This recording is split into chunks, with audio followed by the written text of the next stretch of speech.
like a mathematical proof that we were at the top of the mountain, so to speak. Oh, And awesome. yeah, so they're going now. Now we were planning what are the sacred sites we're all going to gather at?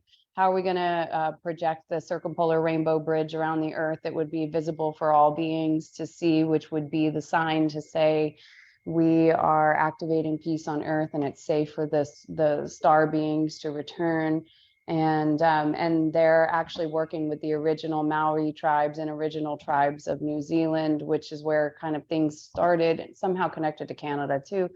So that happened. And then also the surprise guest that came over is a woman from Canada who has a daughter who they've got a pretty difficult karmic relationship, and I've observed this child's behavior. It's pretty strong. It's pretty Mm-hmm. aggressive. Mm-hmm. It doesn't make sense exactly. Like I was just questioning if there had to be some kind of trauma to warrant this behavior. And then what was interesting is when the woman came over, she's kind of just at a wit's end about what she's going to do with her daughter. And we sat down at the kitchen table, and my book literally kind of flew open to some notes that I'd taken on Kin 167, which would have been like, I don't know, almost 40 days ago, 38 days ago. And it Mm-hmm. was on the Black Sun agenda.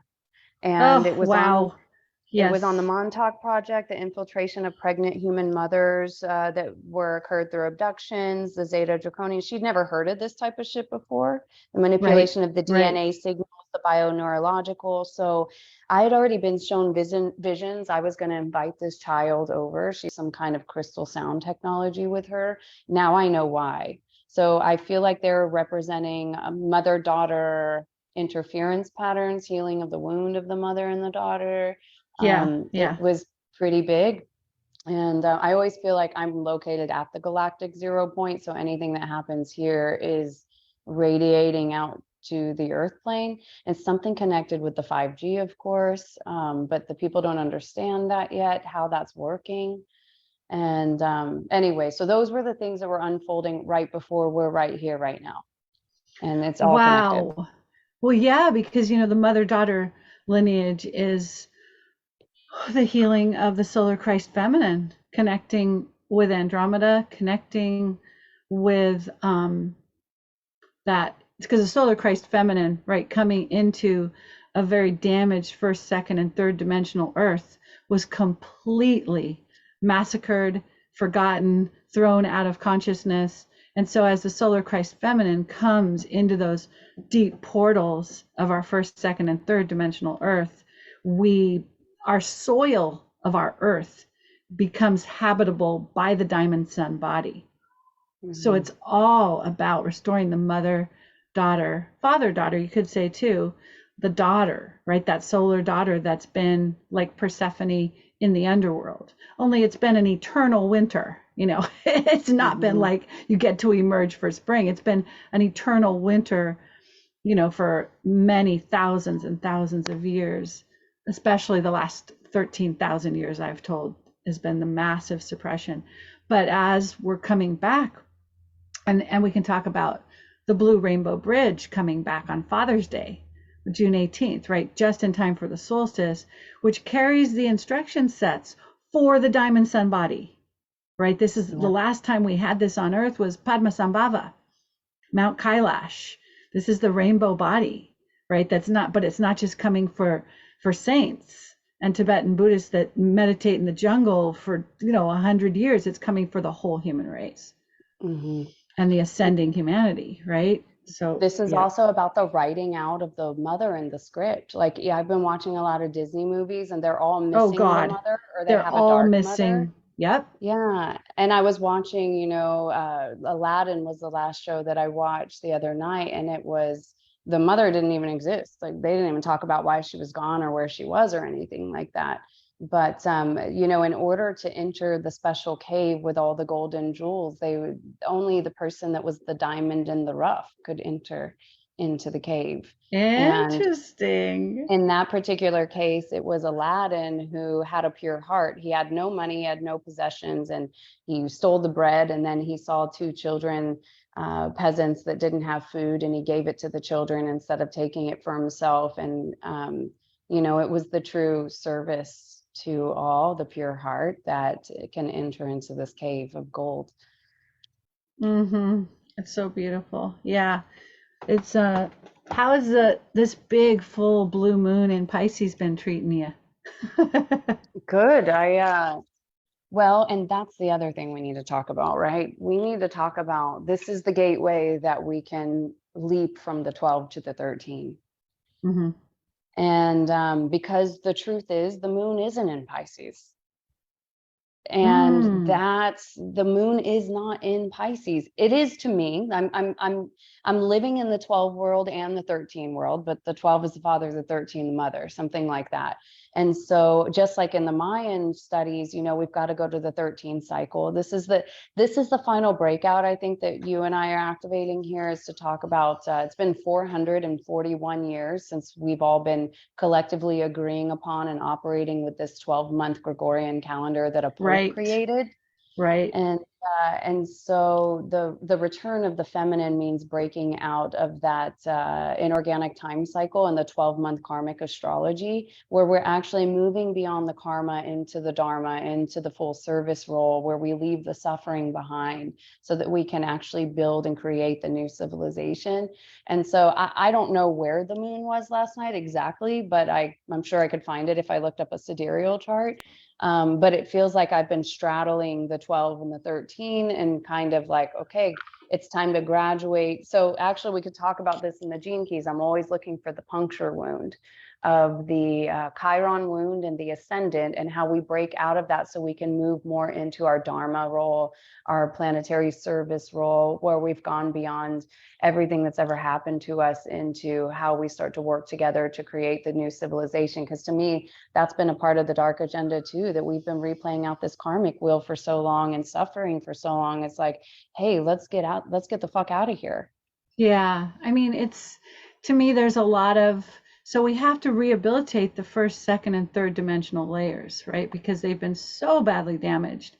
And if you think about it as soil, right? Soil where you can't plant the seeds of light because the soil is totally taken over by black sun, black dragon, light repellent, um, sadistic. My friend said, okay, just don't say the word satanic, say sadistic ritual abuse, because we're in ritual abuse and in child trafficking and in pain body magnification. We're dealing with systems that are installed in our beings through trauma that make us repellent to the higher octaves of light. And so those have to be rehabilitated before we can find our outpressing as the body of unity, right? Because like I'd love nothing better than to just be like on the land with my soul family now, beyond money, in this just beautiful, all I it's like my intellect has all this knowledge, but I don't really care. I just want to be with the ones I love on the land and see everyone on the earth thriving, and see happiness and joy and freedom codes permeating all creation, feel the biosphere celebrating as humanity returns to this beautiful partnership and oneness with her. I mean, at the end of the day, that's all I want. But the cognitive has had to exist inside a descending matrix with full diamond sun body rememberment, and that's the only reason why I have this fortress of intellect, right? It's so it's good to say that, because I think some people think that I just want to hang out in my intellect. No, absolutely not. That's the fortress that was put in to buffer the trauma that's carried when you have a 48 strand imprint memory and you come into this earth to be a veil lifter. You have to, it's like your deep diving scuba gear is your cognitive intellect. It's the only thing that keeps you alive when you're deep in this darkness, right? And as we come up to the surface and more love and light is permeating all parameters of physicality, the cognitive intellect is not even needed anymore. I mean, it's a beautiful thing. It might rise up as a tribute to the glorious embodiment. It's like, oh, this embodiment is so beautiful. I must write a poem. I must sing a light language song. I must sing a song with words. And then the intellect is really just rising to like honor the glory of this embodiment. but it's not going to need to be so in the, understanding everything that I know you and I are so there. I mean, we meet each other as priestesses, as galactic priestesses. We meet each other in this incredible, rich, cognitive intellect and so I always, just as a caveat, because a lot of my friends are more in the crystalline embodied wave. They're just in the embodiment, and it feels like they're waiting for the diamond sun body to be path cut, and then the robe can just be handed to them and they'll get all the codes. But then there's you and me that are like code breakers, right? Like we're bringing in this diamond sun body so it can be handed off to the crystalline kids. And the crystalline kids are all over at festivals, dancing, singing, celebrating. I mean, they're like living as if they're in the new earth now. Whereas like the path cutters, like you and me, I mean, we're in the underworld still unlocking all these doors. We don't have time to go to festivals.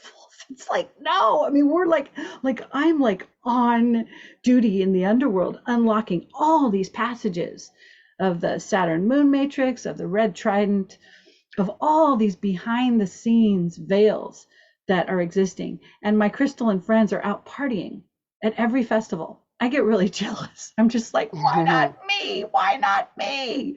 Sorry, you're the 48 stranded imprinter, the grandmother of all the indigos, and you have to unlock the dungeon doors. You're not getting out of here until all the children are freed from satanic ritual abuse, and until the red trident is off the earth and we're getting organic flows in from Andromeda. Then you can party. Well, it's interesting because I listened to, I didn't get to listen to all of it, but just the beginning of the last Lisa Renee, and it was talking about the dark alien mother.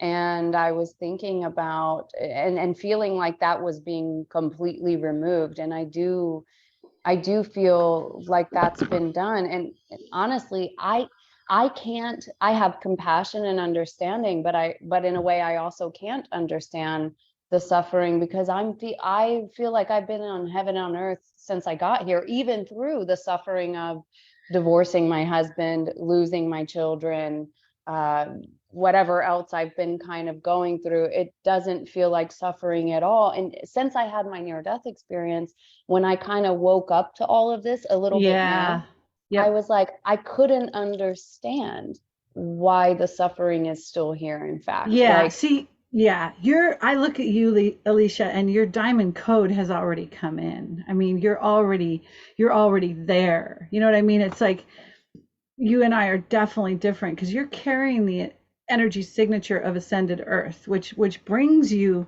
beyond duality, which brings you beyond constriction in the pain body, right? You're not. See, I'm still in the dungeon. Like, I mean, I have a lot of joy in my life, a lot of excitement, a lot of fun, and a lot of joy.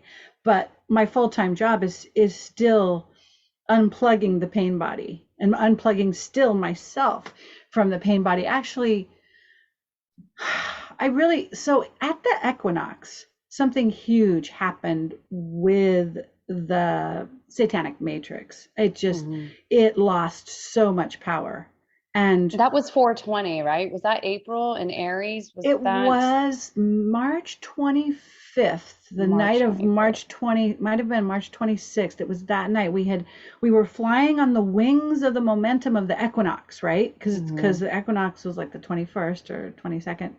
So we were in that momentum, and the solar feminine like went straight into the black dragon fortress, like right up against it, weeping and sobbing, and the black dragon surrendered. He can't handle purity. Pure heart, even if that pure heart is in tremendous pain, the purity kills the black dragon. They can't take it.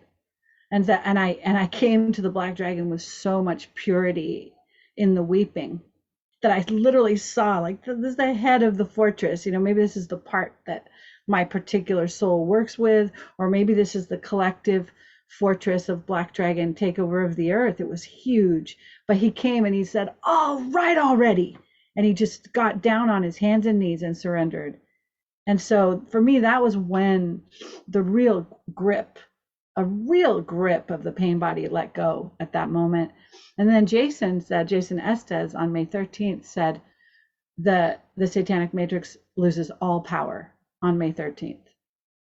So it was literally a month and a half after that Hmm. black dragon surrendered that Jason announced that but what does this mean for like the practical, because we still have the kids in the trafficking. It's still going on.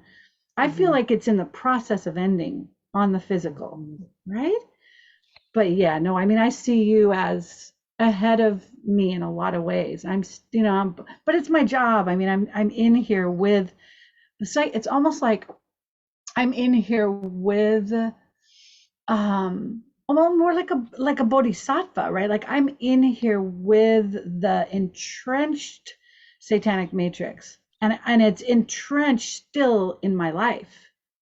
I mean, I'm Hmm. still feel very much in the underworld, because the codes that are coming in that enable this diamond sun body to incarnate for the whole first wave only came in on June 18th for us. But you're ahead of us. You're like out there shining that beacon, like you can do it, guys. You know, I you think can that's do what it. my connection is to the one, to being the 144 and the Mayan matrix. It's I'm carrying the original seed code. And Absolutely. it's like, and I also have the 44 in my vocation, line 4. And Yep. so there's something I'm holding with the original seed, and the seed is considered the archetype of the innocent. And so it was like I've had that blueprint inside that was activated when I had the near death experience. And ever since now, it doesn't mean like I think I'm in the middle of something very dark happening. I think I'm right in the middle of a huge United Nations project that's trying to resurrect itself, and people have no idea what's going on. The headquarters of the United Nations is masked as this thing called the University of Peace, just an hour from where I'm located. And Wow. yeah, and so I'm observing what looks like I don't know how much I want to talk about this Yeah, online, just to yeah. be No, honest, no, because I don't no. know who's going to Let's watch not this. talk about it. We'll talk about it in But I private. want to talk about, what I'm observing taking place right here, right now, seems to be something of a lot of people coming in with extreme amounts of money connected to maybe the Israelis, the Jews, and also the biotech and people working with AI and DNA. So I'm in the midst of Wow. something right now with all the people of the elites that are getting funded by the Bill Gates Foundation. And there's like, and I'm just doing what I do here and Yeah. waiting for the ones that come. And I'm starting to be the messenger of the conversations and saying, hey, what's going on here? And so everything's been falling apart since I got back to where I'm located right now, where the Mayan portal is. And eventually, I mean, and on paper, I have $0 to my name, and I'm an illegal alien being chased by the Vatican that wants to jab my child. I've been in trouble with the law since River was born, so that does sound scary, and that does sound Right. suffering. You're like, But but you're in this adventure with it. I mean, you know what I mean? It's it's like it. you're living it as the adventure. It's like romancing the stone, right? Because when you Mhm. have that sacred marriage of DNA that brings your brains into fusion, into this beautiful fusion, then you've actually broken free from the pain body. You're actually living Mhm. as the diamond sun. And so I see you as a real progenitor of the diamond sun, of all the people I know on this planet. I mean, like when I was going to have this interview with you, I was like, I felt like I was getting dressed up for a wedding. I mean, like to be with like like royalty in the diamond sun. You know what I mean? It's something Yeah. I'm coming closer to it. I know what it feels like. I definitely know my place when I occupy it because I have glimpses of it, right? But it's not stably embodied the way it is in you. So for me, in a way, it's like I'm just like, oh my God, I'm talking to Alicia Younghall. I'm like a kid who's meeting the Beatles for the first time. No, it's like that. It's like, oh my God, it's Alicia. I get to hold space and be in presence with Alicia. You know what I mean? Because I really just adore everything you represent. I mean, and in the early mornings when I'm like messaging you, Lisa, oh, I mean, Alicia, what's going on? What's going on? You know, and you send me back these beautiful things about the Mayan calendar and the gene keys. And by the way, Alicia does beautiful sessions where she really brings all these things together with the Mayan calendar, the gene keys, what's going on the planet.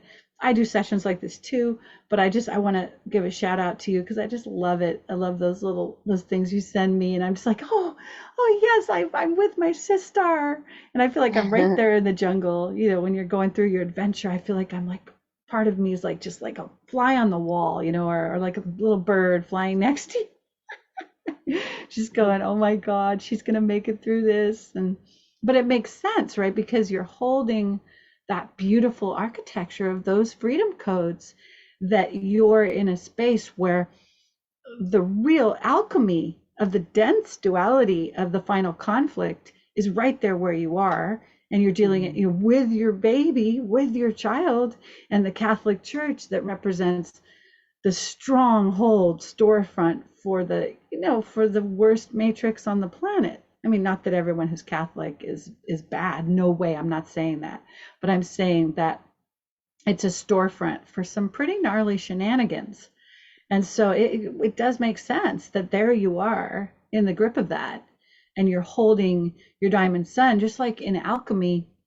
In alchemy, you know that we have, how does it work? So we have the feces, we crush the metal, which I love. You call it feces as an alchemist. It's like, here's that shit, right? And you crush it. And then this water vapor comes out of the crushed metal, which is called the mercury. And this water vapor carries the energy signature of the already resurrected metal. It's like the purest thing. It's like the angel on the toilet. So the angel is the mercury, the toilet is the feces. You put them all together, you turn on the oven, and you get the next level of pure metal until you get all the way where the devil, the absolute antichrist, and the total Christ have the battle, the showdown battle, and then you get white powder gold. And so I see you right there. You're right there in the making of white powder gold, right? Which is the end of duality and the coming The of end of everything we duality. want. Everything we want, you know, comes as we occupy beyond the dream.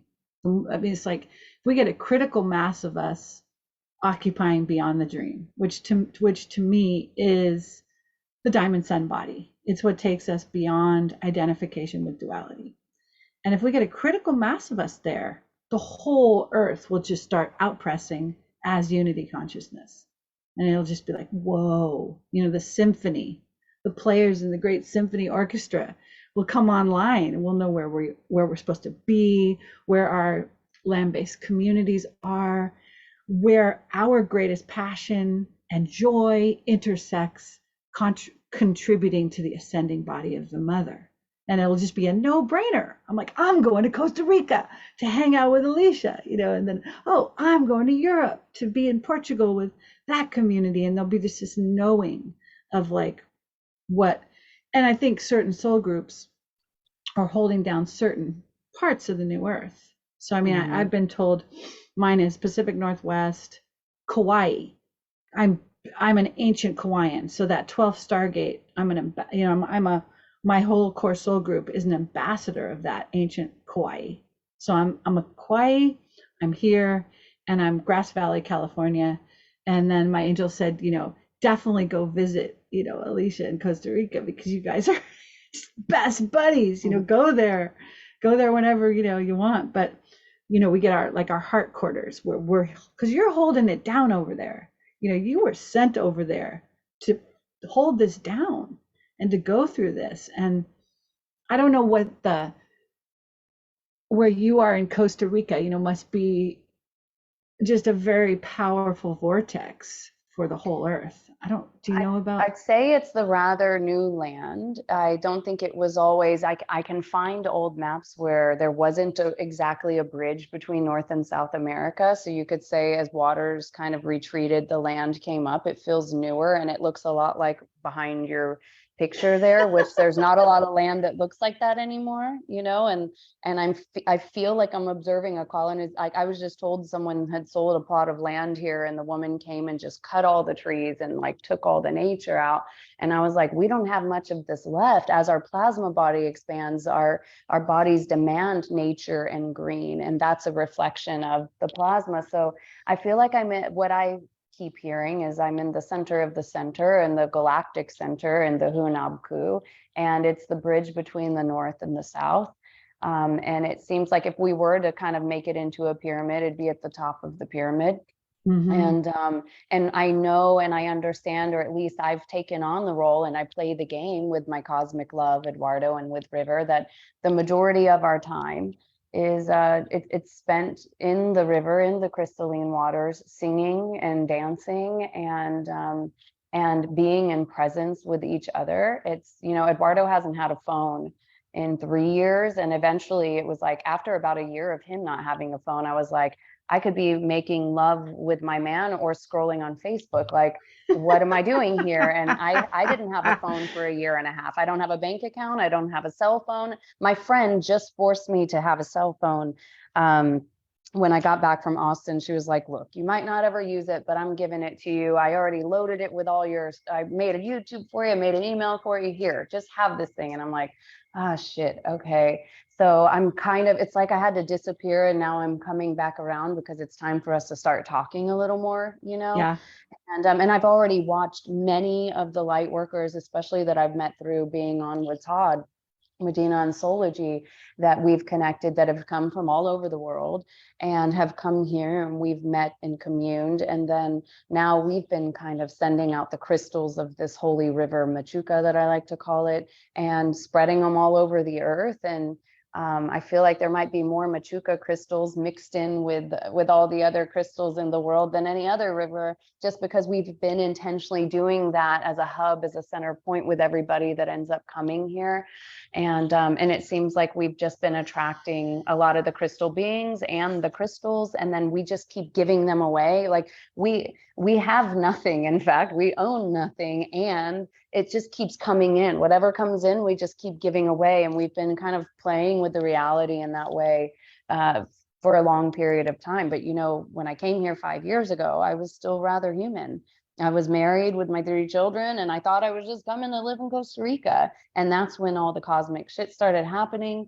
Well, it all happened, you know, we know the timelines. The end of December 2012 was the end of the Mayan calendar. That's when I was still working for Dell in Austin, Texas. And then that kind of quickly shifted. And then August 2017 with the solar eclipse. So or August 21st, 2017, which is Eduardo's birthday. That was a big upgrade for all of us. And yet I know I see you as a pioneer. You've been doing this stuff for a real long time. And I Almost always just 40 hold the honor for years. that. Yeah. Yeah, Well, I since mean, I've been born, you know, you like would not be, 82, yeah, I was born. your beautiful self would not be in here if I hadn't Yeah. been bushwhacking since 83, baby. You know, that's when the big timeline opened up. As I was reading Earth Ascending by Jose Arguelles this morning. He wrote that book in January 2000 or 1983. I was born November 1982. It was like whatever you all were doing. So I always honor the ones that came before, and I honor all of as soon as I woke up and I started to peek my head around, I was like, I wouldn't be here if not for the shoulders of the ones that have paved the way. And also, you know, I have to accept and do my job and know that I don't have to go back and do what they had to do, You because it's already don't. been It's done. already And been now done. Yeah. this new wave that's coming won't have to do what I had to do either. There's Amanda Right. Lawrence has kind of brought in this type of knowledge, right? That it'll be Right. kind of rather sudden, and we've all done the work. So the tipping point's coming where the group's gotten bigger. And what is the group? It's the 144,000. And what does Richard Rudd say about it? You know, he says this isn't anything special. We don't ever get caught in the personal importance or the ego here, because we've moved into the collective service realm of all of humanity and planet Earth with nothing but the purity of Absolutely. heart, The you know? oneness. And so, but we remember Absolutely. that we were given and birthed with a specific genetic material, which was here to evolve humanity and start the creation of the new civilization in the midst of the old one falling. And with that being said, you know, going back to the child trafficking, I do want to add that from my understanding, I actually think that this country is probably a bigger hub than anybody knows, and everyone's turning a blind eye to that. Specifically the Hako Beach area, which is about an hour from where I'm located. And so Yeah. I've been seeing it, feeling it, sensing it, knowing it. And I keep asking myself, what is my role and my responsibility in that? And I keep being told, be in the present moment, hold the compassion and the love there, and heal the wound of indifference, because there is something that I feel like has to come into the physical with the responsibility as the mother, because this is the theme. The mother has been taken out for too long. Now the mother's Absolutely. back. And when the mother's in charge, everyone's taken care of. The mother protects the children. The mother is the earth. The mother is The in the mother protection, brings it all. Yeah, the you return of the know? divine mother and her reclamation is the end of the dark reign on earth. It's because she's back. And she's just coming back so beautifully right now.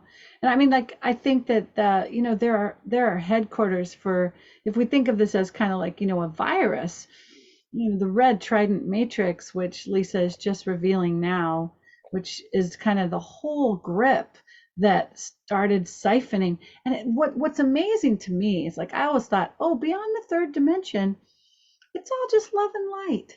That's what I thought. Beyond the third, no, no, no, beyond the 36th dimension, you have to go all the way to the 48th dimension to get to where there's no power over control dynamics going on. It's unbelievable, the level. Like, it's, and I know so many of us know this, that, well, my friend who channels the angels, and I had a podcast with her on the 2 episodes ago. She said, if you're going to be speaking more in the public, you've got to speak in a non-dual way, right? Where there's no enemy, where it's all just unfolding, and that it's all part of, God's dream, and that God allowed all of it. And so to turn against it as like a us and them, and to talk about it that way, is actually not serving the singularity from which we came, right? Beyond polarity. So I have to be careful. So I'm like, okay, how can I present this in a way that actually brings compassion all the way up to the darkest things? And the way it always comes back is like, okay, in the beginning, we were given free will from the God worlds. And so it was basically like, this is a delicatessen, and I want to experience everything in it. I want to experience death, murder, destruction, separation, isolation, everything. I want to experience everything. And so here we go, free will.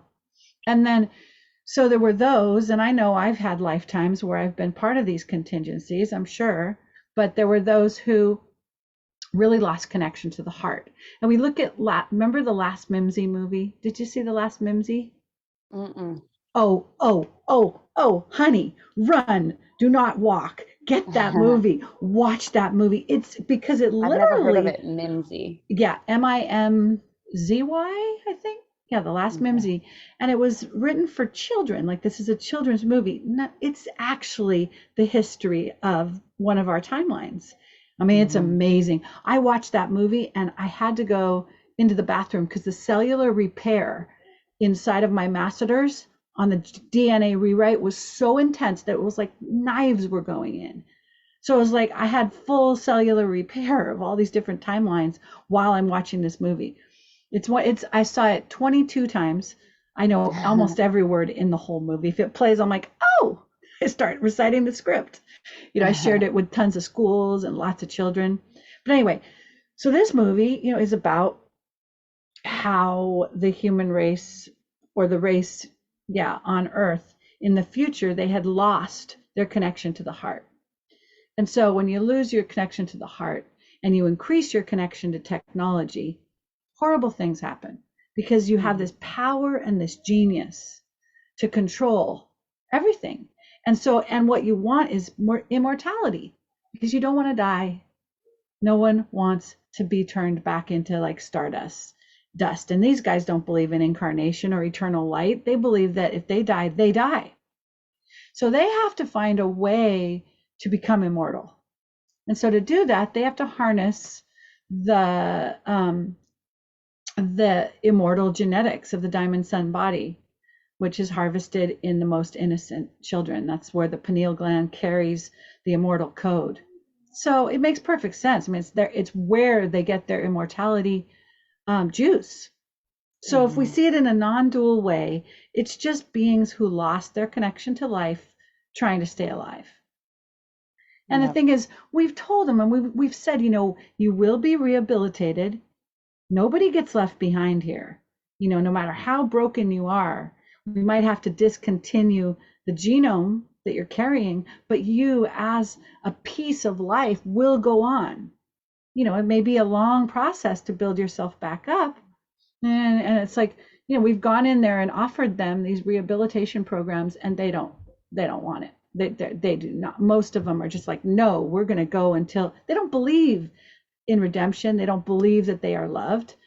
All they know is power, power, power, stay alive, stay alive, stay alive. And so in a non-dual way, that's how we understand why the earth has become a farm for the lower emotions, because those are the emotions they can feed off of.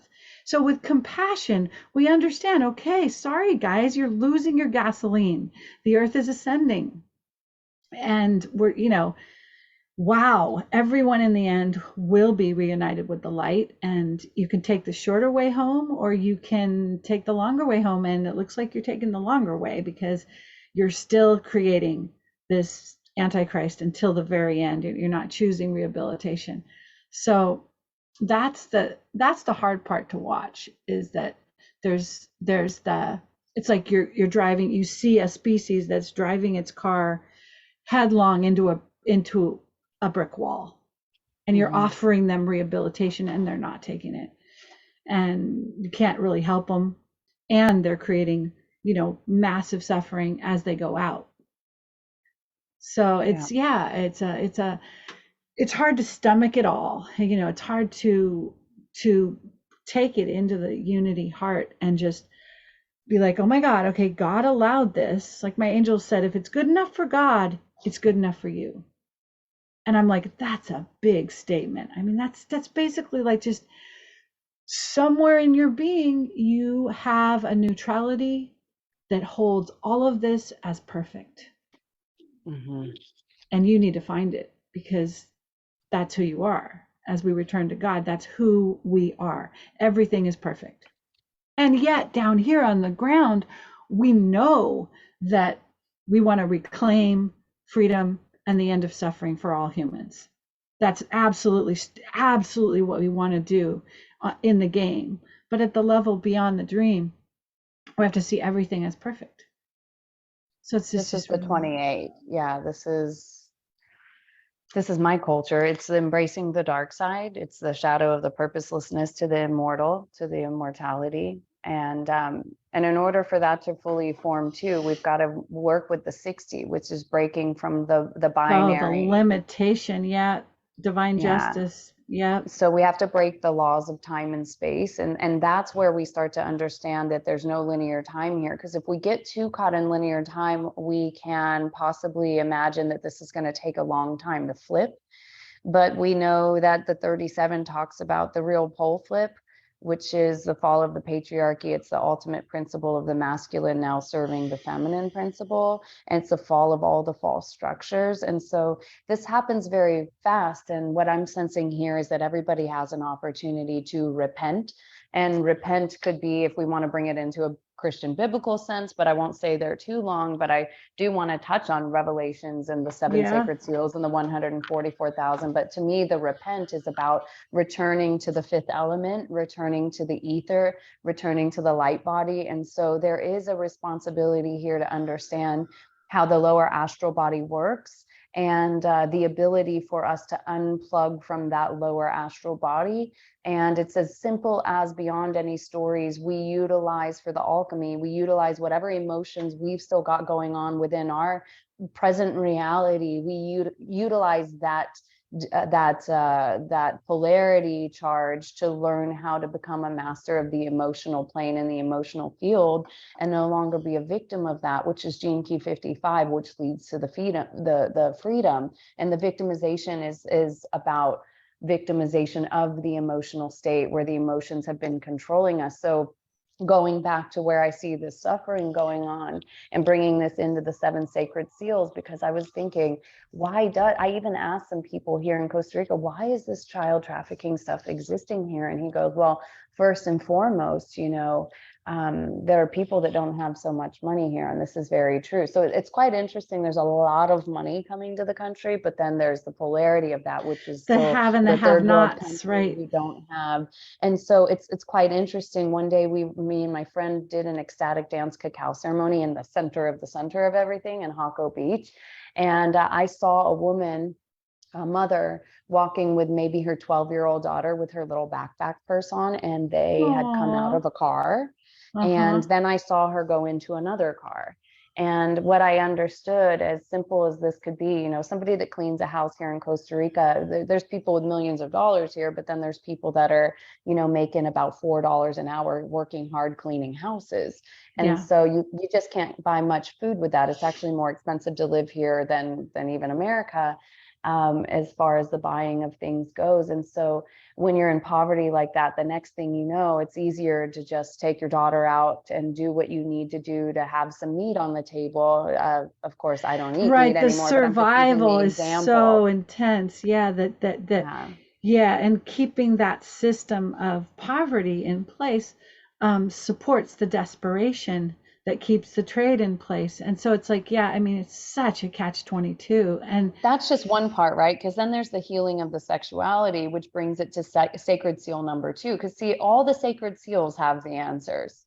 The sacred seals end war on the planet. They heal the human sexuality. That they end they heal the fights between the races, which I'm considering the races on the earth, but also star races, even reptilians. It's the healing of all the races. And it's a forgiveness. It's sacred seal number 5, which turns on the Buddhic body. And so that's where I think I'm living right now. I believe that I've moved on. I've raptured myself from the lower astral body. It is one of my main codes, the 30, if you're oh familiar with the yeah, gene keys. yeah, And you then you move did. into the electrical body or the light body or the diamond body, whatever you want to call this thing, Buddhic body, whatever. But it's the ability to be in the world but not of it, and to Mhm. understand what we're doing just by being in the presence on the earth plane. And I'm also the willingness in every now moment that I go where I'm called. And so if I'm called into a tunnel, I'm fucking there, Yeah, you're and if there. I'm called into a We go courtroom, everywhere. I'm there wherever I'm called. Right now, I'm called in the jungle, in the Mayan portal, and I'm assisting whoever comes to me magnetically. I don't force myself out there. I let it all come to me. But I do believe that the 7 sacred seals are the key activation that needs to take place, because the truth is, and I had to learn this because when I first started to wake up when I got here, I zoomed to heaven on earth rather quickly. And I saw the suffering of everyone. I was like, well, tough, like they'll get there eventually. Like, here I am on heaven on earth, and like pretending like the dark didn't exist. But then Yeah. I had to come into, you need to know how the darkness works. You need to understand it, compassionately witness it. And then how are we going to extract? The 28 actually talks about a purified aura can actually extract demons or exorcise demons out of people with their presence. And so that's the 28.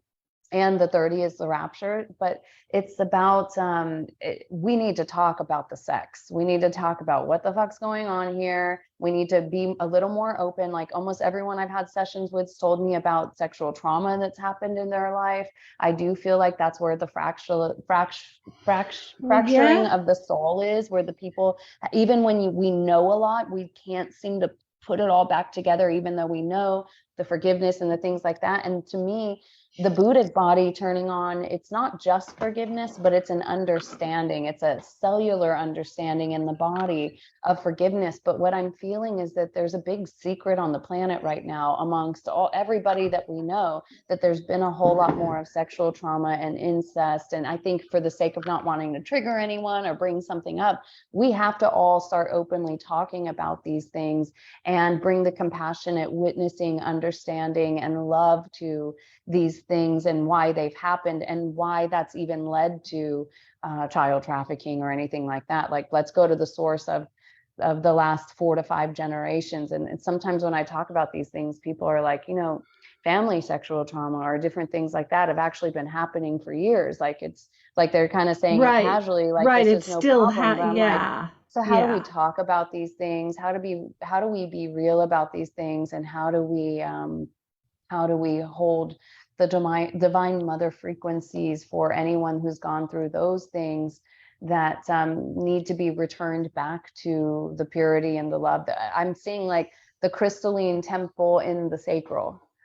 And, Yeah. Yeah. And you know, just, I've been channeling like treatment programs for those that have been abused. And I'm starting to, because they're starting to just download into me, right? Because the Divine Mother ambassador in me wants to bring treatment programs. How do we, when these kids start coming in droves, and even just the inner kid in me right now that I'm healing, right? That the inner sexuality, because I have a lot of trauma in my sexuality, mostly from past lives, but it is totally there. And that has to be rewoven.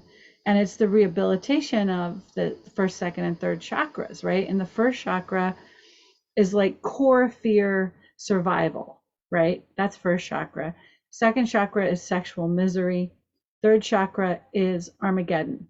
And so we have to rehabilitate.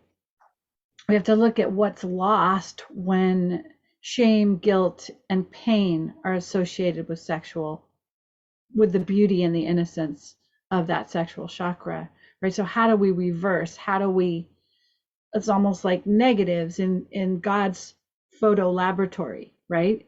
The negative is like core shame, terror of being alive, marriage to the dark mother. Because what happens in ritual abuse is that you or sexual enslavement, like in a past life, I mean, this is dark stuff, but in a past life, I was sold at the age of 5 to be a maid and a servant and a sexual slave to 2 men.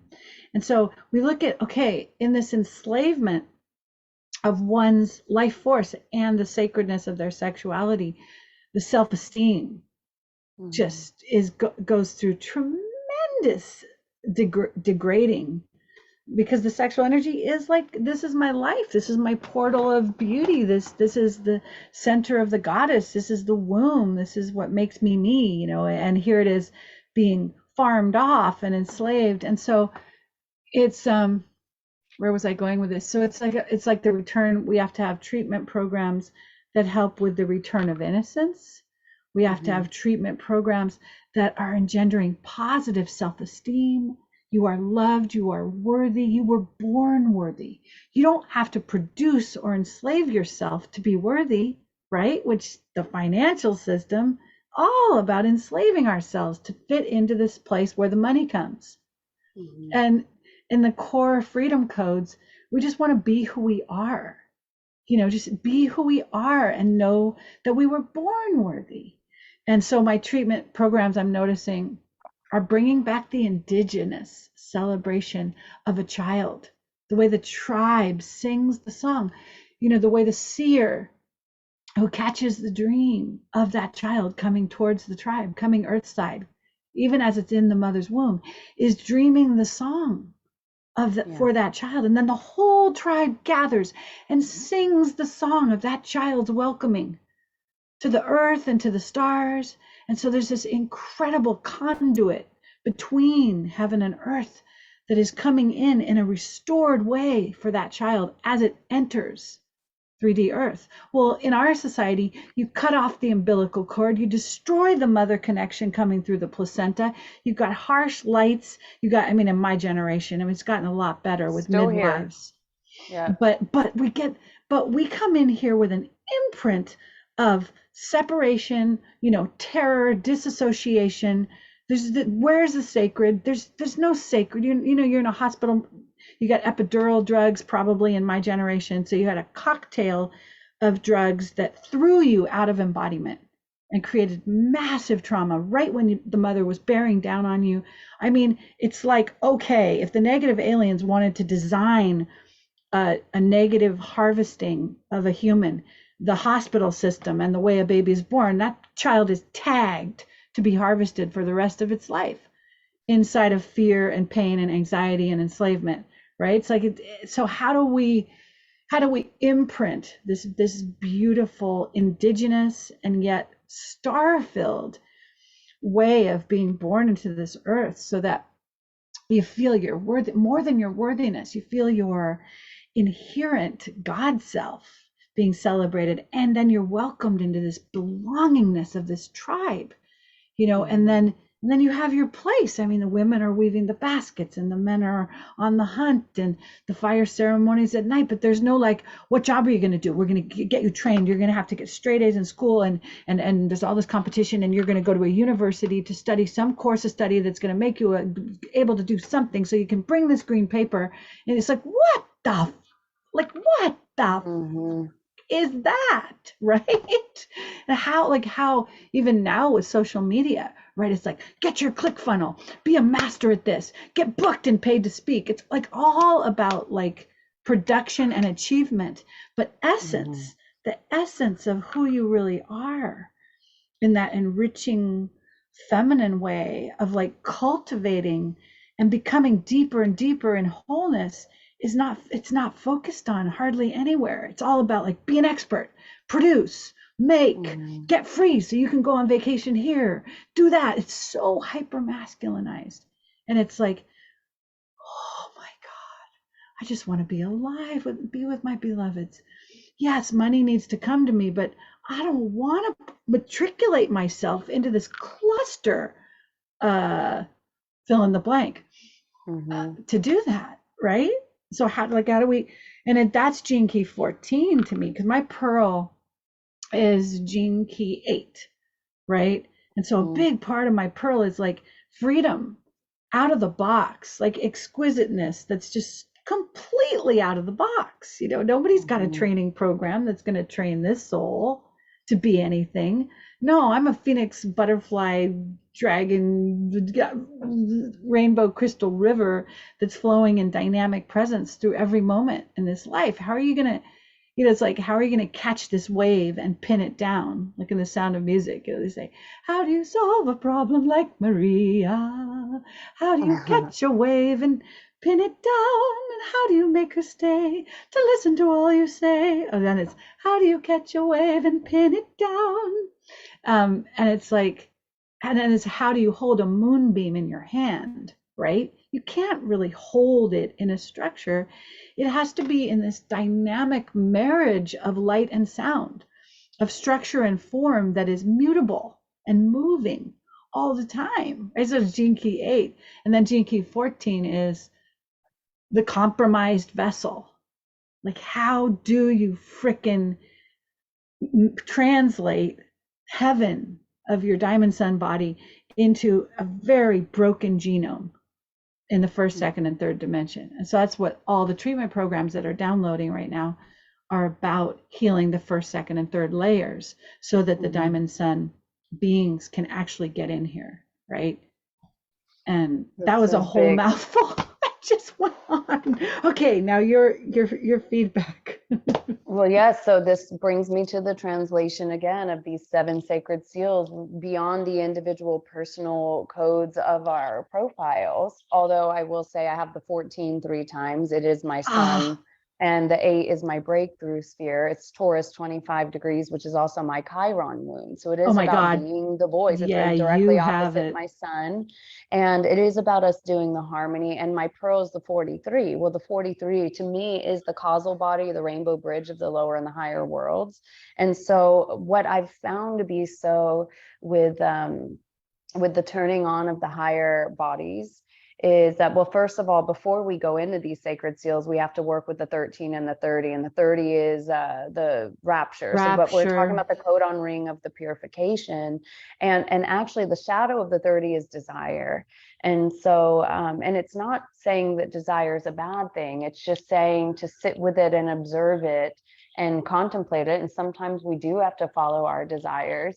And other times we can observe them and watch them come and watch them go. But it ultimately, in order to start to play with these 7 sacred seals, we do have to move through the codon ring of purification. And it is about letting go of some things and able to open that gateway. And then what I do though is, instead of just going down in all the things, because this is something that seemed a little bit reversed for me after I had this near-death experience and I woke up, because then I I'm going to go to a psychic, I'm going to go to a meditation. And I was just like plugging into these worlds for the first time. This was a little less than 7 years ago. And I went in and I gathered that there were a lot of groups that were sitting around a circle talking about their suffering. And I was compassionately witnessing it, but I was also confused because I found that a lot of these people had been going to these meditations for a long period of time. And I was Yeah. like, how long do we need to do meditations and group gatherings and ceremonies in order to do this? Like, when are we ready to go ahead and like Yeah. take that step beyond the personal into the service realm, and like to go through the celestial fire, which is what the 30 is about. The devotion is the unlocking of that. And so, but then I would jump to the 43, which is the epiphany. And the Epiphany. Yeah. epiphany is ultimately about the higher three bodies exploding down into the form. And so that cannot happen.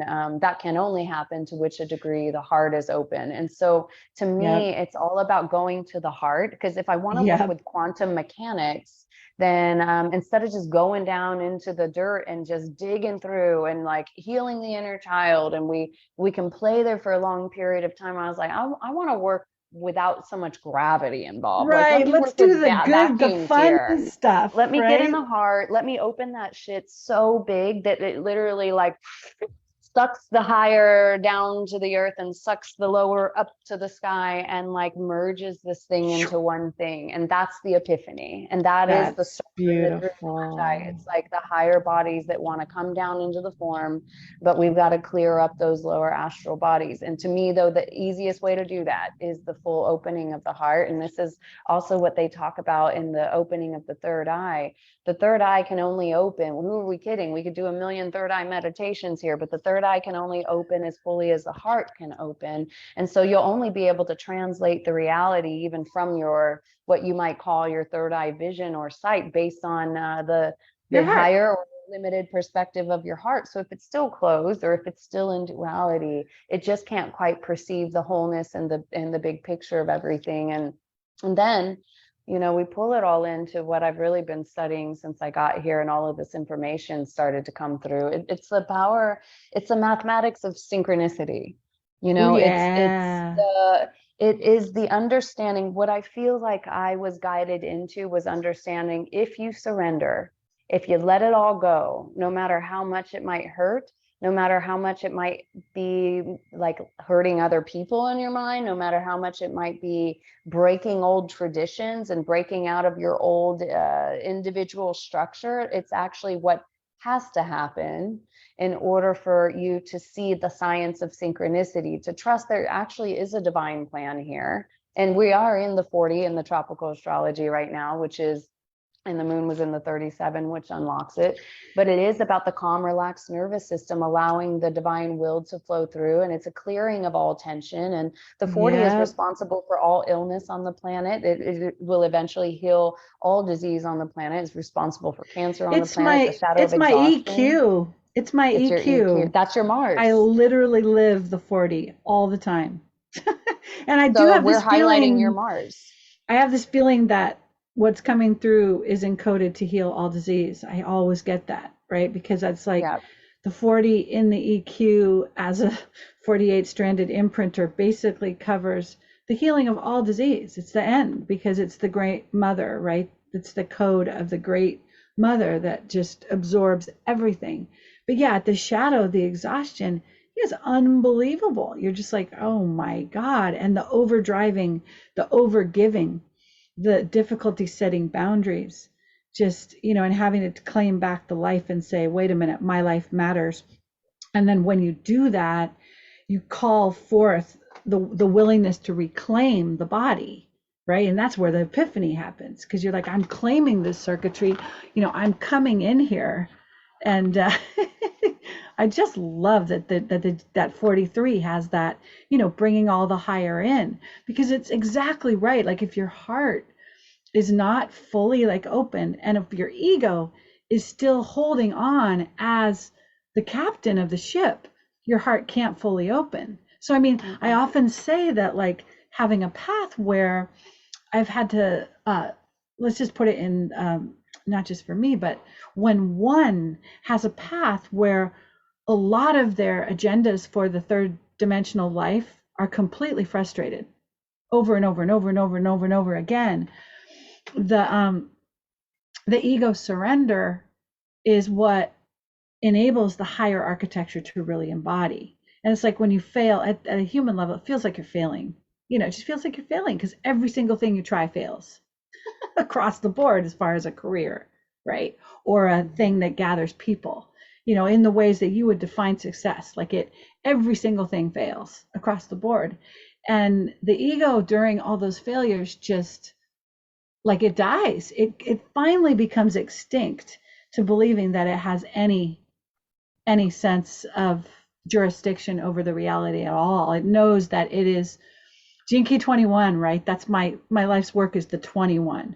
So it's basically, surrender the masculine to the feminine. If you're in a leadership position, it will be called forth from your divinity. And your human walking this path has no control. None. And people say, well, you have free will. Well, you have choice. It's like bullshit. The unity logos is governing the rhythm of every action I do on this planet. And if I do an action that's not in the rhythm of the logos, it totally fails. And you can always tell, because if I'm pushing at something and there's massive struggle, I'm out of rhythm, because it's supposed to flow in this effortless prosperity circuit. If you're aligned with the timing, it flows perfectly. But my ego's still stubborn. Like I was working on my website and I'm like cramming it, like I'm gonna get this done, right? This is Gene Key 38, 39 on my radiance and my purpose, right? So struggle, warrior, push through it, right? It's like, no. Yeah, perseverance is good, but you also have to be able to say, I'm not having any fun. So I must be really out of alignment. The more misery that's getting created while I try to get this website like through. It's like, no, just surrender it for the night. It'll be here in the morning. And I still have trouble with that. And I don't know if the shadow of the 38, which is struggle, right? Which is pain body, or it's the fear that if I don't manifest it, and I wonder if people watching can relate, it's the feeling of like I'm on a roll. And if I don't follow that roll to the shore, it's all going to be lost.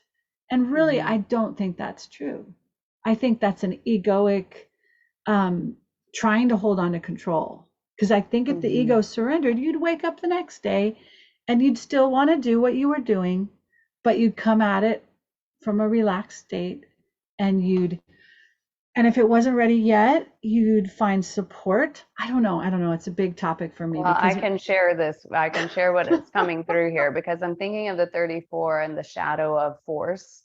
And the force, people trying to force something or make something happen, versus the majesty. Force is opposite of majesty. Majesty is playing a game in an electromagnetic field where it's bringing everything to itself. And there has to be a deep trust in there being that this is how the design works. And, as I was kind of coming into my knowledge, as I was sitting here in the jungle, the old version of myself, who was very masculine, very productive, and very successful in my life, and had went from growing up with no money to making a lot of money and being successful at anything that I did.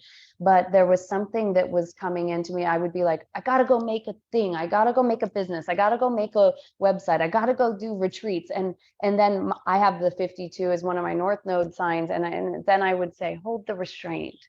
Hold the restraint.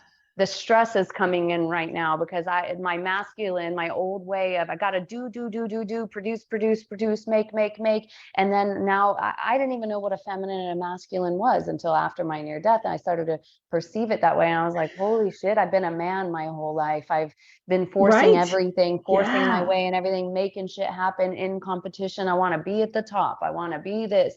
And then I had to work through my inadequacy. I had to, all of a sudden I wasn't doing and producing like I used to. Yeah, the 48. I had to ask myself if I was worth anything, and and then 48. Try to it's it, And so I had to trust in something deeper. And now, don't get me wrong, I'm living a simple life here. I pretty much have $0 until the next thing comes in. I only live by donation here. And so I used to think that money is what made things worthy, or was my indication of success or whatever. And now I'm living in a world where I understand I have everything that I need when I need it. And Richard Rudd talks about in which the is Reading 48 prosperity, right? Yeah, the exactly. And that's is that free beauty. energy. Yes, free energy. It comes when it's needed. It moves in, it moves out, and it really gives us the it's such a beautiful consciousness of building trust with the divine, right? Because Mhm. you're right on the edge. You're walking the wilderness path and you're like, I wonder, I'm out of food, I'm out of water.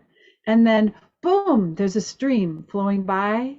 There's a patch of berries coming from the mountain, and your sense of appreciation and also your sense of being cared for is so much Mhm. stronger than if you had everything you needed in your pack and you know what I mean? And you Yep. never had to face that edge.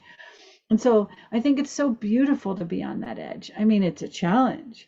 And it's just, Mhm. you're literally walking with Divine Mother in every moment. You're literally like, Mom, I need, here you go, love.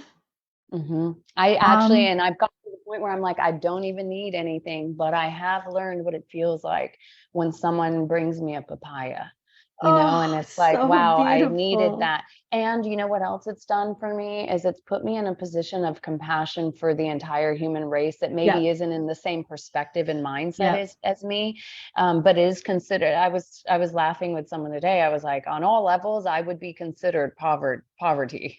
And yet there's something interesting. I watched a video. I don't usually put too much time in this, but this global economic forum robot dude, and he was like, you'll own nothing and you'll be happy, and people are like, what, fuck that. And I'm like, well, Yeah. I own nothing and I am happy. So I think he's saying it from the other side of the coin here, because he wants to be in dominance and control. However, I can say I can live to tell that this is the truth, and in the same time, it doesn't mean I'm not open to abundant things, and I sense those things coming. But how do those things come? Well, it's through the 45, the cosmic communion, and it's Oh, talking about the yes. Christ's blood and the breaking of the bread, and the breaking of the bread is actually the money. And so when humanity, and we don't have to wait for a financial crisis and to happen for this to happen. I actually have more of a hope and a vision of the goodwill of humanity that stops holding on to everything for the future, for their own survival, for Yes. their own family, and Yeah. that things start to flow. There's a change of heart. There's an opening and a remembrance that we're all one here. And so just when I think I need to Hmm. go force myself back into an old modality, I'm like, no, no, no, no, no. I believe in the goodwill of humanity. I know, and by no means am I sitting around begging for anything. It's only by synchronicity that I'm supported, and by the goodwill of the people. And I'm obviously willing to exchange my knowledge and wisdom to anybody that looks for it. I do work by cosmic donation and only by synchronicity. I don't have a website, I don't advertise or anything like that. Somehow everything's always there when it needs to be there. But I believe that eventually it will become bigger than that. We're not just rubbing Yeah, nickels together, it is something that. beautiful is to be built. Exactly. And it's like the spirit of money. I mean, one of my big passions, and I think I have this passion because my path has been such a struggle with finances. It's one of the biggest core suffering in my life is through finances. And I know that the spirit of money wants to be a part of serving in this grand way of magnifying joy throughout the whole of humanity. I mean, the spirit of money like talks to me. It comes to me and it says, you know how I have trouble coming into you in your life? It's because of the way it's organized all over the earth. It has to shift because I want to flow. I want to flow directly in conjunction with the prosperity of mind, body, soul, spirit, with all the people of the earth. And Mhm. it has to be a whole sort of, like you say, it has to be a relaxing of the grip. It has to be a mutual trust that it's going to flow, that it's going to move among all humanity in a beautiful way. And I don't know exactly what that looks like. I mean, we know that on every ascending planet there is, or ascended planet that's in 5D organic, there is no money system. Mhm. So whatever's happening, we're going to be transitioning out of a money system. But before Mhm. we do, the spirit of money wants to have the experience right? Mhm. Of That's the literally, gift in the gene keys. It's the operation of the art that we have to bring, and we're moving from time is money to time is art. So it's the Mhm. art of, I put a scenario in someone's head the other day. I said, imagine all the money's disappearing in the next year. What would you do with what you have? And how could we pull all of our things together to create something mutually beautiful for everybody that's involved? And just to imagine without it being a fear. Are you frozen? Am I frozen? Are you frozen? I feel like that's happening. Damn. I don't know if my Wi-Fi went out or if that was yours.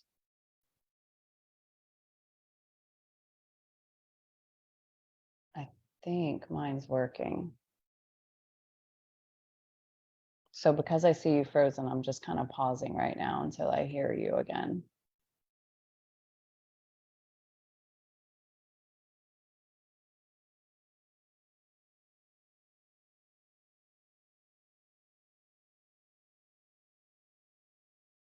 Yeah.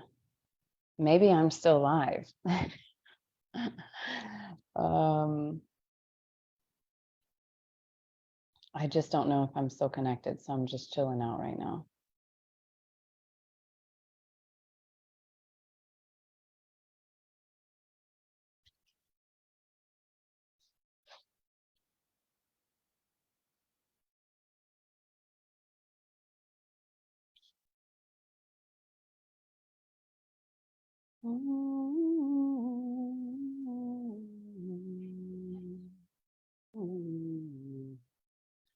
Okay, I do think this is still on. So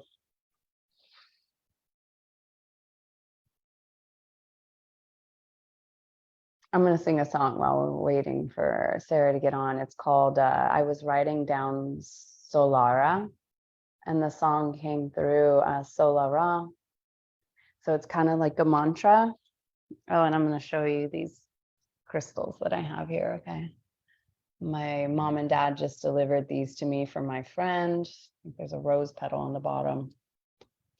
This is an Alessio quartz that I got when I was just on my trip in Austin.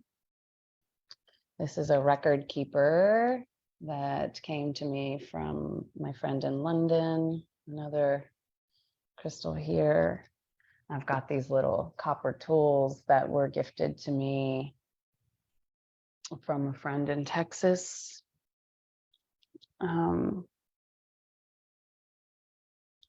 Collective fear of survival. So you know what? I have my book open because Sarah had said something about her core suffering's been with finances, and I don't think that there's anybody that hasn't had a core suffering with finances on this planet in some way. I think there's been poverty in all the lines for a long period of time just because of the way that the system's been created as a hierarchy. So if you know the gene keys, the script does talk about the eventual ending of money, but before that, it is the breaking of the bread in the Christ Last Supper, and it is the ability to be able to break the bread, and the bread is actually the money, and be able to kind of move it around. And Richard Rudd talks about the idea of in the codon ring or in the prosperity sequence, which is your blue codes that would be in your gene keys chart. And if you don't know about gene keys, go to genekeys.com, free profile, and pull your chart. But the blue codes that are actually what activate the quantum. And he talks about true prosperity isn't about what you have, but it's about the ability to watch the money come in and the watch it go.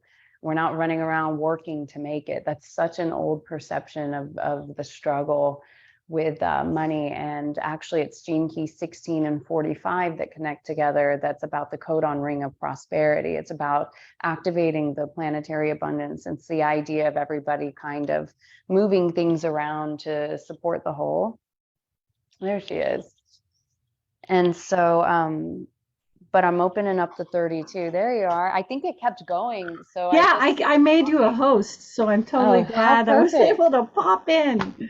I just showed my crystal friends real quick, and then I started, well, you know what, as you went off, because you had told me the last thing you said, the core suffering I've experienced in my life was the finances. And I'm like, well, no shit. Whose And then hasn't there been that? Let's goes be the whole honest. entire And internet. well, then I had the 32 open because you had said failure earlier, and that's the shadow of the 32, which is about Yeah. ancestral reverence. And I have a note written here: collective fear of survival, money, Yeah. collective fear of failure to survive as a species, money, fear, competition, the myth of failure. It's about the gift of preservation, the city of veneration. And actually, you know what? I think Venus just went direct. And this is, she's been in this retrograde going down into the underworld type of thing in Leo, according to tropical astrology. But remember, we're graduating out of tropical into the we're moving from the 12 to the 13. It's not that the other's obsolete. We're bridging the worlds between the two, but it is about the veneration of the goddess, the veneration of Venus, Ven, and also Right, the Venus, you know, spelled perfume that backwards, comes sun. when we all come together, right? That Mhm. perfume of the collective harmony of higher community. That's that when I was reading the city of the 42, the 32, I think it was, and it's just so beautiful. I'm like, oh my God, as humanity comes together, right? We're not meant to live in separation. That's that feeling of the Mhm. gene key, like inadequacy. We're only inadequate because we're not unified. And then as we unify, we create this beautiful perfume where it benefits Mhm. everyone. It's where everyone's living together is this love affair with spirit and matter that distributes resources in the most beautiful way. And that money wants to be a part of this perfume, right? For all humanity. And so yeah, so beautiful. I'm getting chills. Well, and you know, exactly this, I have raised the group consciousness beyond family, culture to the entire species. Hmm. And we're moving from disjointed fundamentalist. Money actually provides a wonderful lesson in letting go of fear. In many respects, it's become one of the new spiritual teachers on our planet. And I can say I actually feel like I'm recognizing, even in the spiritual community, the distortion within it. Like, I'm talking about bringing this to a planetary level, not a personal level. You know, I'm talking about, and Absolutely. that's why I'll never have a bank account again. I know that for sure. I'm holding out for something much bigger. That's I don't need money to come in and out of a bank account or through my hands. If the food is there, if the house is there, if the communities or the structures are Exactly. there, like, I'm Yeah. holding the vision of that. I know that's the future of this thing. And so we all have our pieces and our parts in bringing it into fruition. But I know that Hmm. I'm never going back. So it's what else do we have here? I feel like there's some other things about fear, the perfume of consciousness, fear entirely transcended, knowing Yeah, who makes a good in my body ally. talk session yesterday, it was all about the end of fear. And fear was described as the unknown enemy. Isn't that amazing? It was Yeah. cellular repair of the idea of an unknown enemy. So Wow. literally, it's like the whole planet going through a cellular repair for the end of fear, Yep. right? And how And do we reprogram that to there are no enemies? It's just that simple, right? All of a sudden we drop that one into the coding because we're the coders, because the unlocking of the 32 is that we're the reader and the writer of the story here. So we're writing a story right now where there is no suffering, as the mothers that we are, as the veneration of the goddess that we are, and the perfume of the consciousness and the power that we have to demand and command these things on the earth plane as the members of her. And it's like I don't remember what I was going to say about that. oh, sorry, sweetheart. Yeah, I can. No, you're fine. It just deleted from me, but I do see that we're burning up all the karma accumulated in the ancestral DNA. I want to talk about something about gold. Let's talk about this real quick. Yeah. I was having this revelation about gold because, and that's actually the mineral connected to the 14. Oh, And I it's didn't know interesting. that. Silver is Wow. 8, 14 is gold. And then each gene key has a crystal. So that's interesting too. Like we were just talking about the 45, the cosmic communion, that's lapis lazuli. Oh, I Um, love lapis so, but lazuli. isn't it interesting? Like, I always pay attention to when I'm meeting someone, what crystal they're wearing. Like, I just saw a woman and she had a labradorite on her purse. She just got from Guatemala. And I was like, oh, that's the 31 leadership, right? So it doesn't even matter if it's in her codes. I'm just seeing these holographic pinpoints of reality. And I just met another guy that had a labradorite. So I'm like, okay, interesting. And in case labradorite's your favorite, go read Gene Key 31. There's probably some messages, and it's moving from arrogance into humility and leadership. But the um, gold, okay, the Yeah. gold. So I'm in a city that's actually known for having a gold mine, and I was thinking about all that have been considered gold mines and gold rushes all around the earth. And I remember one day talking to Eduardo about gold, and I was like, wow, because I've found some pieces of clay here that have reformed, and they have little squares of gold in them. And I was like, wow, it's so interesting how the gold is formulated. And he goes, well, you know that gold is actually from the explosion of a star. And I was like, haven't heard that one. Now, Eduardo's rather cosmic in nature. He's never been from this planet, I don't think. And so then I had to just go Google it, as if Google is going to tell you the truth. Who knows? But anyways, I do find out. And then I was just telling my dad about it when he was visiting, and he spoke into his thing and was like, where did gold come from? And it's like, gold comes from exploding supernovas and stars. And I was like, now that's some crazy shit if you really think about it. And I know NASA uses gold, and it seems to be some kind of conductor of energy. And so I was starting to think about wherever the gold mining was and how it was connected actually to original celestial habitats, highly advanced Oh, civilizations that lived in certain locations that are more than likely connected to inner earth caves, because there were usually caves and tunnels connected to this. So it almost felt like a cover up story. And then I was thinking about how all the gold was built into these like bricks. And it made me think about how maybe there were even structures built out of golden bricks.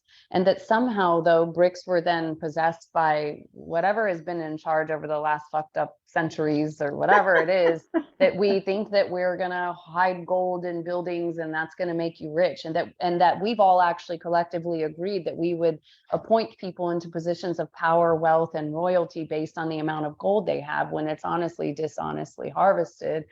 And I think it has a lot more to do with the celestial realms and the civil and lost civilizations. yeah, I would And imagine so.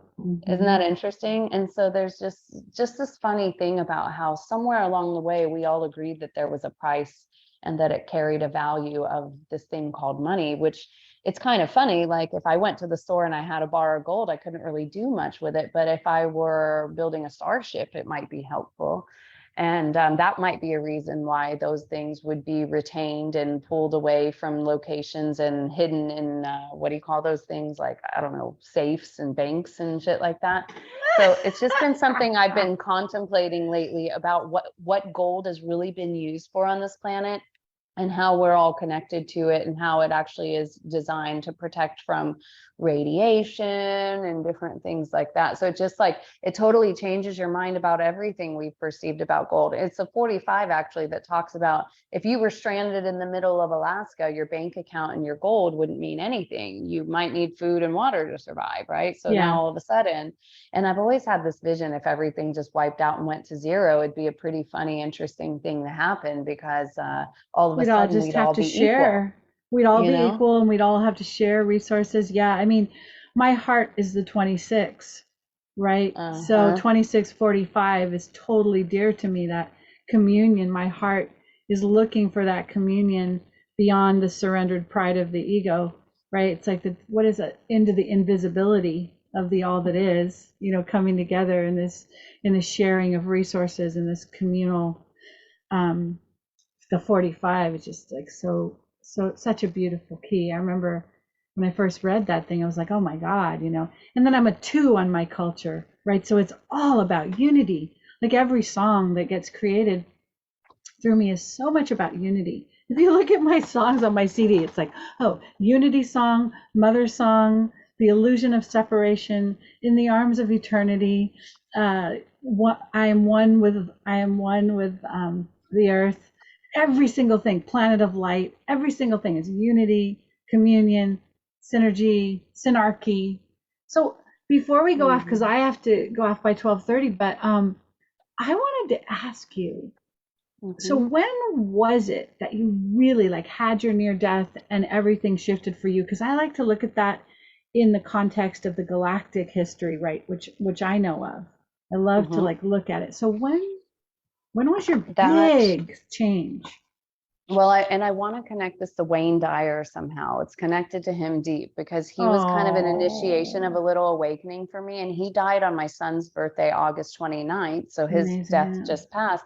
9 months later, I'd had my son that I named Dyer. And that's when I had the near death experience, which was May Oh, 10th, 2016, and is Wayne Dyer's birthday. So Wayne okay. Dyer died on my son's birthday, and then I had the near death, and I was born again. And I feel like Dyer and I came in from another place together. Yeah. And I feel like my body had to go through some kind of seizures and awakening to actually to bring him down. And so it was May 10th, 2016. So I just hit the 7 year mark of that. So I actually have used that as the idea of, in the Gene Keys, it talks about the 7 year physical incarnation. I feel like I just hit my first 7 years of whatever was coming down. But then it was, just a little bit after that. Um, I got back home, and then I had a hernia surgery in December of that year. And I feel like that was when the rest of my walk in, so to speak, or the full integration came in, because my body was on anesthesia and I was in the calm, It relaxed makes sense. Okay, state. I've got one thing to tell you right away. Okay, Yeah. on April 12th, 2016, that was right before that the next full moon, which was an eclipse, right? Mm-hmm. I was in Kauai, and my Andromedan teams, it was one of the craziest experiences of my whole life, because they took over my entire mind. I had no thoughts.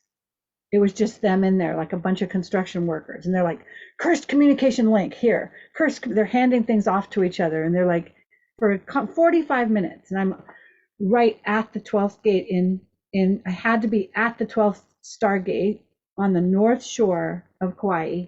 I was on Ka Beach, which was close enough to the actual 12th gate Aramatena stargate in the waterfall on the Nepali Coast Trail, but I was too weak to walk that thing.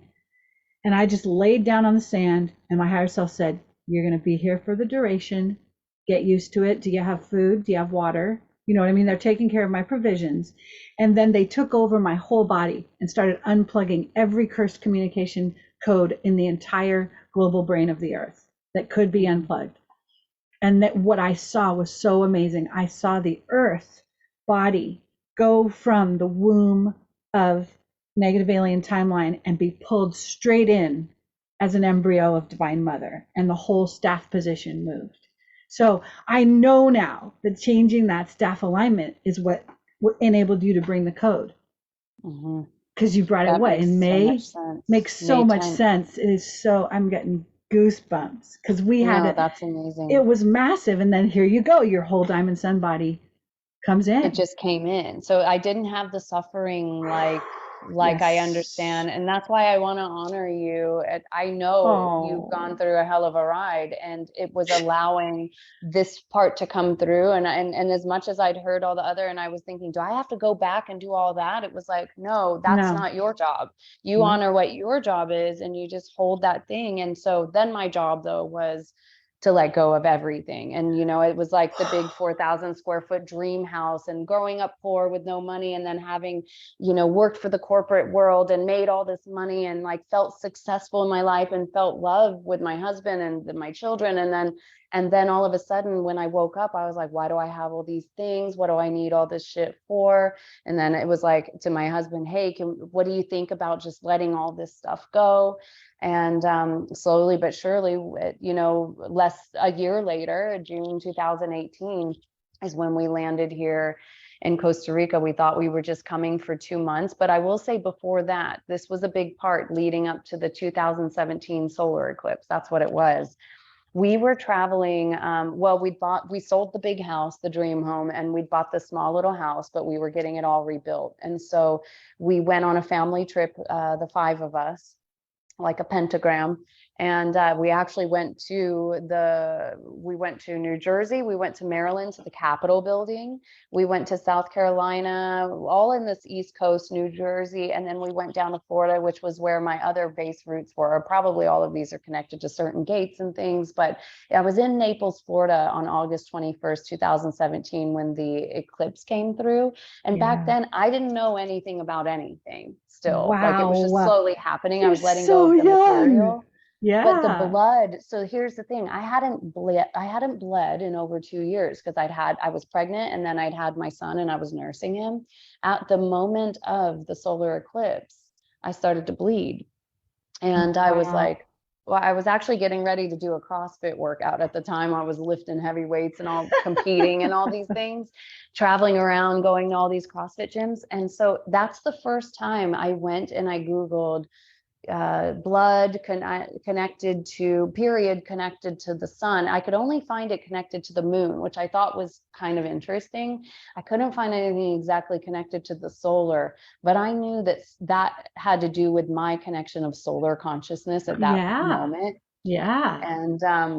And then everything moved very fast from here. But I still didn't know about DNA, energy, frequency, Palladian until I landed here in Costa Rica and I met a girl named Alisha, who's my friend now. And she goes, "Do you know Sandra Walters? Have you ever heard of a star seed? I think you're a star Uh-huh. seed."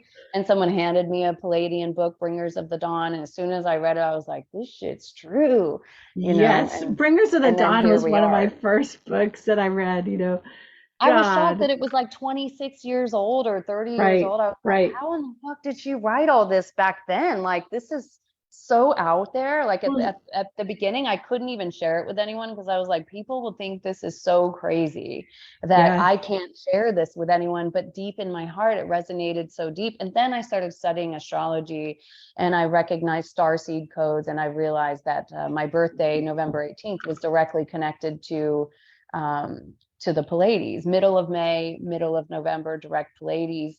And that's when I started to see, and then I started to attract other beings to me that had that type of pattern. I tend to see a lot of the Palladian Taurus codes coming into my field. And it's like, they're here to ground into the earth what I'm bringing in through my water codes. Right. And It's interesting. Like when I look at that whole progression up into, the eclipse in August and your awakening in that time, it's like I can look at, okay, all these pieces that we put into place, it's like because we the pole shift prevention team had to prevent the pole shift in 2012 or we wouldn't even be in this timeline. So that was the first big one, was pole shift prevention, which enabled us to bring down a whole new crystal star network. So it's so interesting because the players in the game, the ones that we think are our enemies, they actually give us these opportunity moments to go further and faster into the future. And that's exactly what happened. The Anunnaki were pulsing the from Nibiru, which we're finding out was the first ascended planet that carried the 12th dimensional blueprint. But it was exploded when Tiamat was exploded.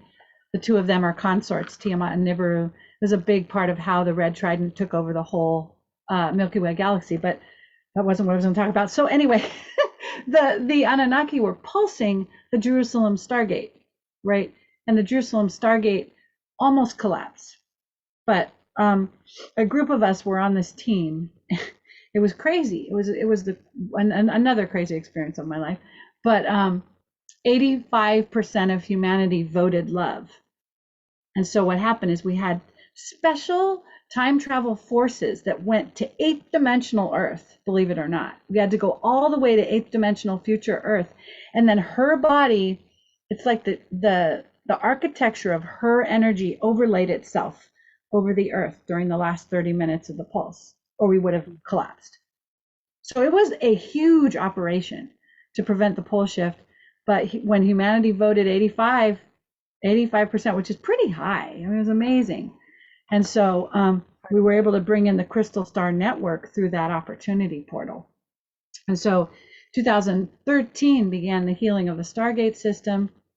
2014 was, I might get this backward, the healing of the rod, the healing of the masculine function of the earth. And in May of 2015, we brought in the Taurian constellation. That's what made me think of it. Because so the body, if you think of the 12D body, 12D grid as this giant human body, right? And it's the Earth's 12D body. Then there's like acupuncture IV points, which exist in off planet, right? In the stars, in the galactic zodiac that connect to points on the Earth. But those have been totally manipulated by the powers that be. But if you think about a body laying on a table and there's 12 acupuncture points that are supporting the living life of that thriving body, which is the unity logos of planet Earth. The first IV that came on was Taurian constellation, which is making me tell this whole story, in May of 2015. And that was the beginning of the Albion body starting to awaken. Lisa calls it the body of the Albion, which is the 12D body of the Earth. And so it was like, it came through the Taurian constellation. And then we've been activating more and more IV points since then. And with the rise of King Arthur from stasis in the UK, which is going to happen pretty soon, he's the ultimate solar king dragon who represents the entire rising of the Earth. And when he unites with his twin flame Guinevere, then the whole Earth ascends. So that's kind of where we're doing all the work that it takes to awaken King Arthur and to unite him with Lady Guinevere, who comes through the Elysian staff in the 48th dimension. So that awakens the Emerald Heart, which proliferates the unity code over the whole Earth. So that's, and it comes through this joining of the southern and northern hemispheres, which pulses.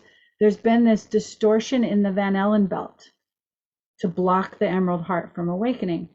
And so Lisa says that the rainbow solar dragons are going to come from the south and the north into the equator, and they're going to breathe these rainbow codes and just pulse this massive fire, rainbow fire, through the Van Allen belt. And that's going to awaken, to unite the positrons coming in from the top and the negative ions, electrons coming in from the bottom, and that explodes the Emerald Heart, and that proliferates unity throughout the whole planet. So she told us about this about 9 months ago. And I was like, well, when is it going to happen, Lisa? And she's like, well, if it happened right now, there'd be mass psychosis. So the Guardian teams are respecting, because if we put the whole human race into mass psychosis, that would take us back, not forward. So we can't, the hands are tied. We're not sure when that's actually going to come, but isn't that exciting? And there you are, like in Costa Rica, and I'm up here. So it's like, well, and I do want to plant something in that's interesting, because when I do follow a lot of what Lisa Renee is talking about, the reason I believe it's true is because I feel like I'm living it in a physical plane. And then it's like, I'll listen to what she says, and she's summarizing my week in people on the ground, including someone that I feel like is the representative of Arthur.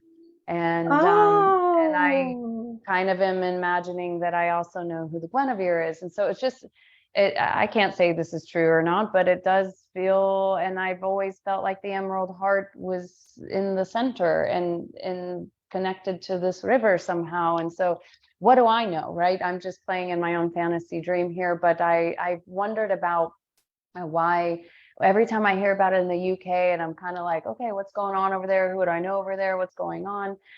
It is interesting that I just had a friend come back from over in the Glastonbury tour. She was there on the solstice and didn't even know it was the solstice, or that it was a significant time to go over there, and brought me some special rocks from over there. And I gave her a very special ruby that I just got on my big trip to Austin. And so we've just been mixing all the codes together, and hey, thy will be done. But I think it's sooner than later. The fact that we're on this call right now, having this reunion. I know, it's like Alisha and Sarah together at last, Yeah. And my mother and father coming to visit here, and what they were bringing in, and the revelations we were having on all levels. And cosmic communion that was taking place. And actually, you know what we read out loud was the 26 and the 45, because my mom has a 26, my dad has it 2 times. Oh, And so I felt like wow. that's what we were really gritting in and activating, was the cosmic communion, which is the sixth initiation. So I just want to, before we go, acknowledge the sixth initiation, because I feel Yeah. like there's something about it, the communion. The sixth initiation is the greatest experience a human being can have. It represents the zenith of our human development and the end of our evolution on the earth. The mystery of Holy Communion is the mystery of sacrifice.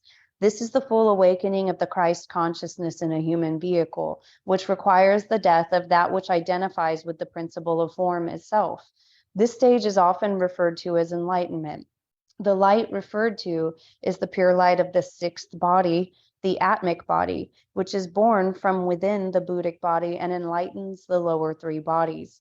As it does so, it causes the causal body to dissolve, thus severing the link or bridge between the lower and the higher world. I think this is what we're calling the split here. In mystical Yeah. terms, this involves the dissolution of the soul, that aspect of human consciousness that is drawn again and again into incarnation. Thus, it is said that at the point of enlightenment, the indwelling awareness can no longer take incarnation and forever escapes the wheel of samsara or illusion. The initiation of communion also shares its name with the 45th city, which describes the great mystery of the taking of the sacred sacrament. The communion involves the direct imbibing of divine consciousness at the altar. In entering this field of frequency, you are transcending all sense of being separate from others. This is symbolized by the blood of Christ and marks the final breaking up of the karmic residues held in your DNA. For the grace of Christ to enter you, you must be willing to make the ultimate sacrifice, to give up your lower bodies and their desires, feelings, memories, dreams, and knowledge, and to be taken over by the greater being who has been waiting all along within you. To Oh, enter this great initiation is to die into the second aspect of the sacred Trinity, the Christ. And then the next after that will be the seventh, eighth, and ninth planetary initiations.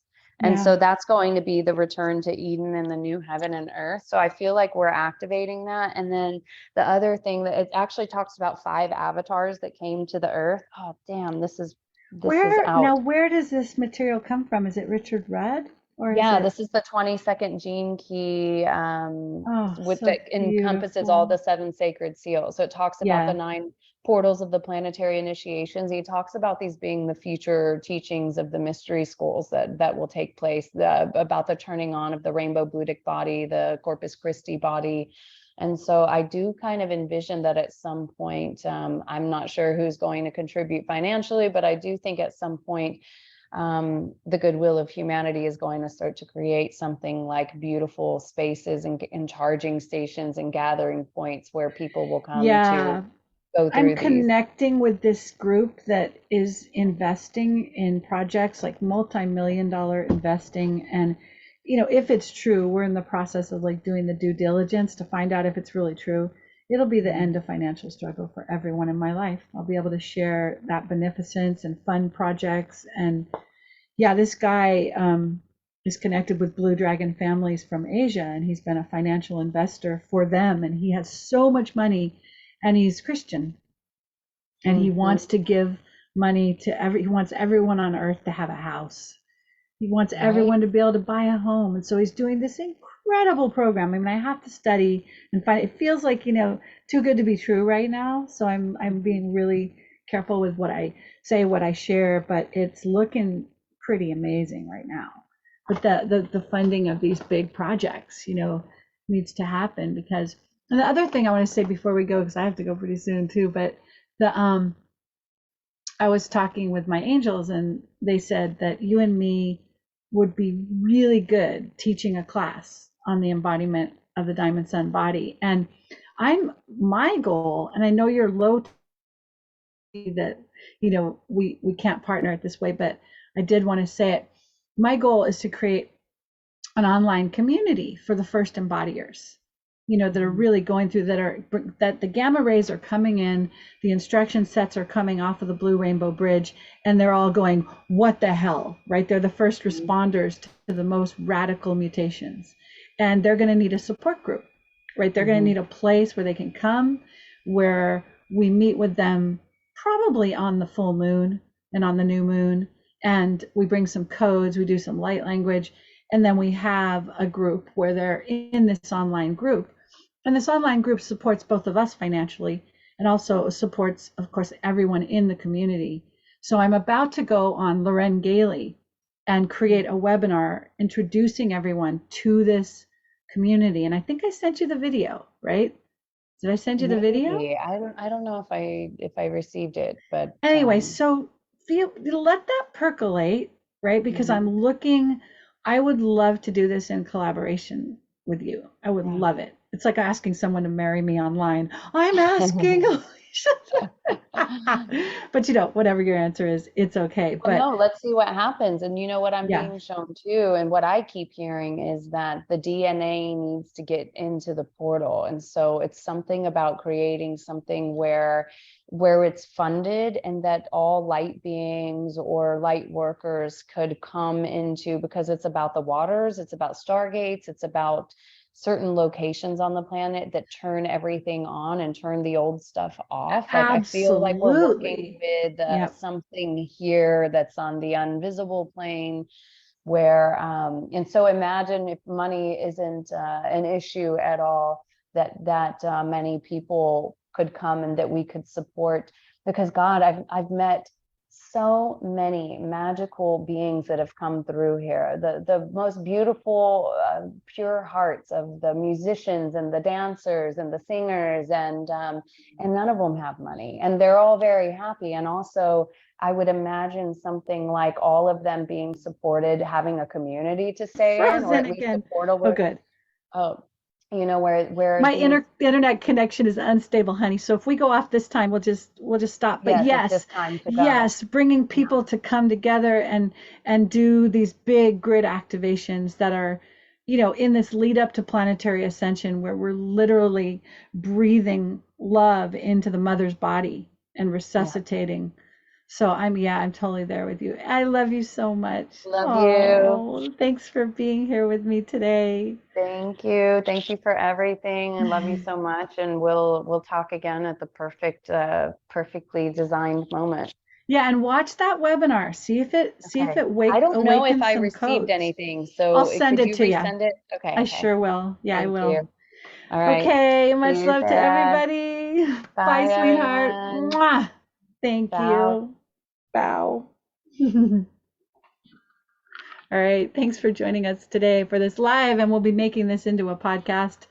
And if you're interested in joining our the path cutting of the embodiment of the Diamond Sun, which I may be doing with Alisha, I may be doing on my own, please message me. And this is for souls. This is for beings who have kind of lived on the outskirts of embodiment and are now finally receiving the codes to come in and actually resurrect the first, second, and third layers in the earth body, and in so doing, coming into the Diamond Sun body, which then creates a bridge for the second wave, who in turn create a bridge for the third wave in this lead up to planetary ascension. So that's my main focus now, is doing that. And if you want to come on the podcast, join me here. I'd love to interview. I love interviewing people that I love. So just message me and we'll have a pre-interview, and then you can be on the podcast if you want to talk about what you do. And my podcast is called Awakening with Sarah. And so this will be episode number 17. Not sure what we'll call this one. Sisters of the Diamond Sun. I don't know. Anyway, much love to everyone, and thanks for joining us today. I was glad we could go on Facebook and maybe catch some people live, but I'll also be posting this, as in its podcast form for you to watch and enjoy on your handheld device or on the internet, because it's a video. Okay, on your computer. Ciao for now. It'll also be on YouTube. So, and have a beautiful day. Blessed be. Bye. We'll have all of Alicia's information in the show notes, and so that you can contact her for sessions. And yeah, I'm available for sessions right now, doing a lot of deep rehabilitative work. So if you're needing help with emotional body clearing, past life regressions, I'm here. Okay, much love. Bye for now.